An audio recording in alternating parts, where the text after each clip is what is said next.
Twagala okwebaza St. Donosio Choir from Mulago Parish. Tweyanzege tukulembera mu kutendereza kuno. Mulimu ne kansala Mulindwa. Owekityo Ssawa Pulezidenti ojje alifuna ekifaananyi. Our power, NUP, everywhere, and of course, the artists. King Sam and your team, Nubian and your team.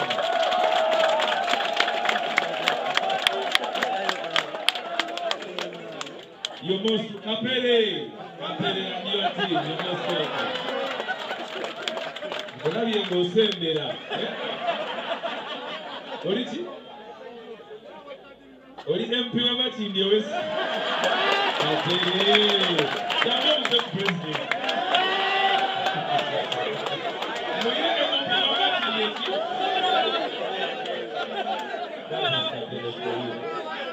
Buuza ku president. Sikuwa muzinda awo, buuza ku president. Kyekyoka.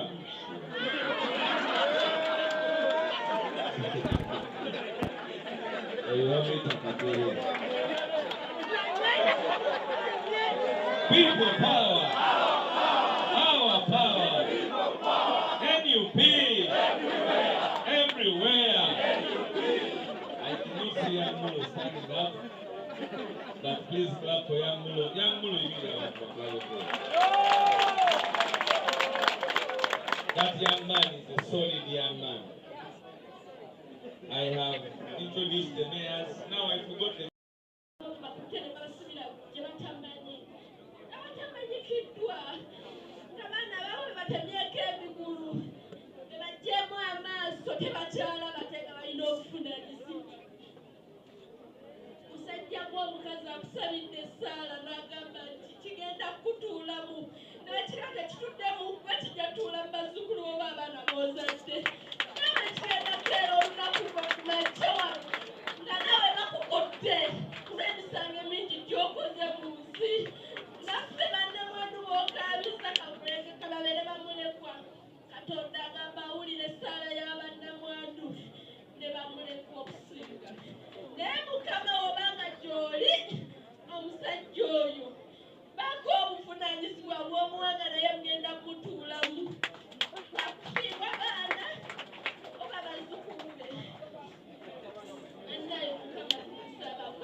manja abantu babiri manja gavumenti ne bemupiba ffebe nnyini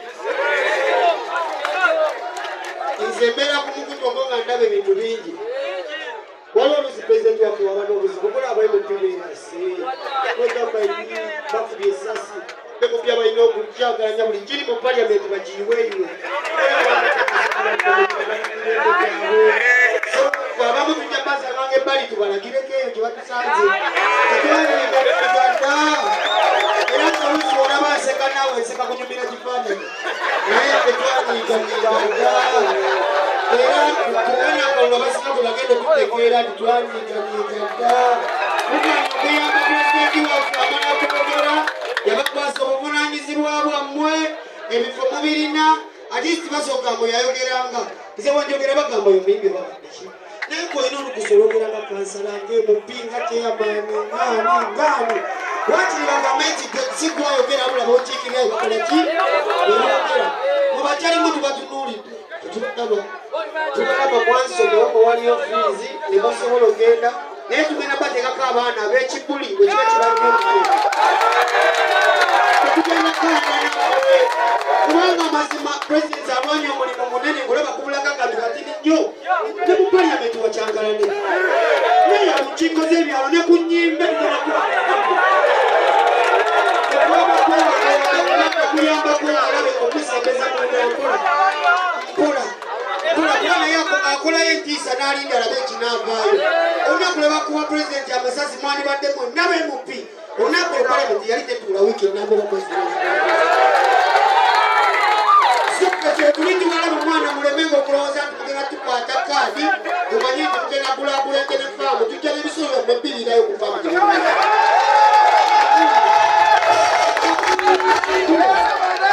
sagala tugifuula evaibe nfuna ekyansi eyogerako n'abantu muyambe nnyo ku pulezidenti waffe mumukisa omugugu munene ate muyimirira ku constituency ffe betuba tumalyeebyo lwaki ayogera ekisembayo babebandibadde wanzibwera wogena kyagolaki naye notunulira olinga mp akazi wa mukazinyi yafuna ekyansi yamba okusaaeolya tugenda kuleta abaana atibamala kusundi bakwena mmwe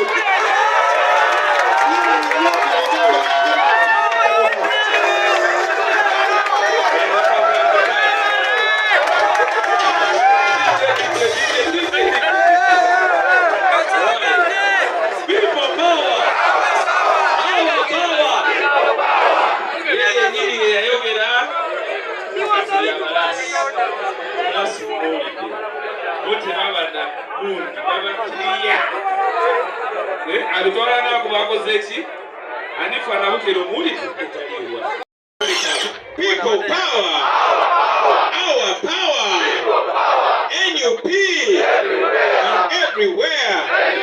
Thank you very much. Please take your seats. Awadi for Angere, awadi for Madam Deputy President, Comrade Secretary General, with the microphone in your hand.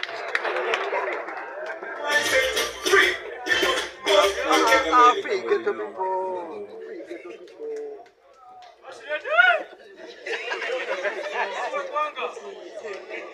and gentlemen, good afternoon. I did not plan to say anything today because I just came to stand in solidarity with the members of the National Unity Platform, especially the women who are here to pray for the deceased loved ones. I'll leverage this moment to appreciate the leadership of the National Unity Platform, because under the able leadership of His Excellency our President, to continue to celebrate this day, and which comes to remind us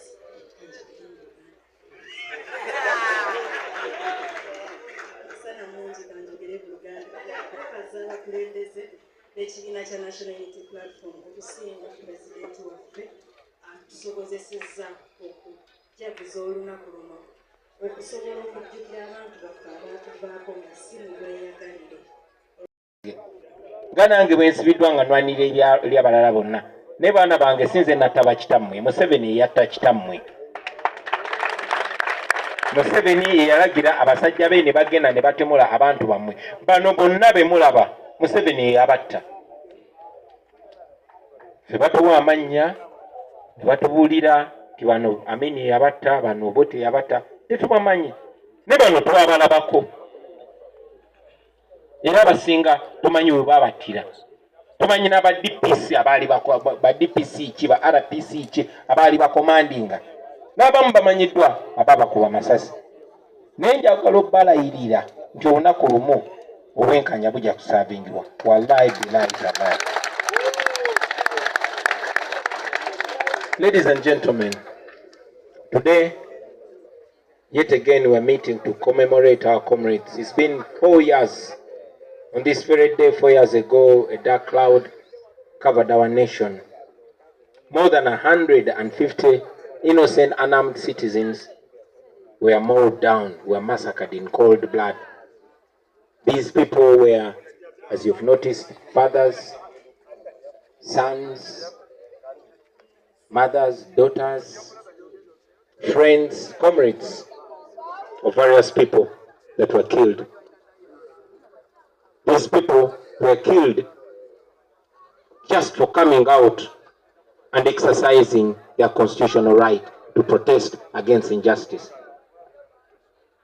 We lost friends and comrades, but these families here lost loved ones.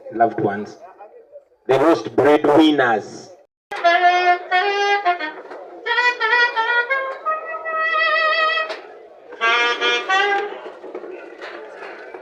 Thank you very much. On this weekend, we will be in Machinde.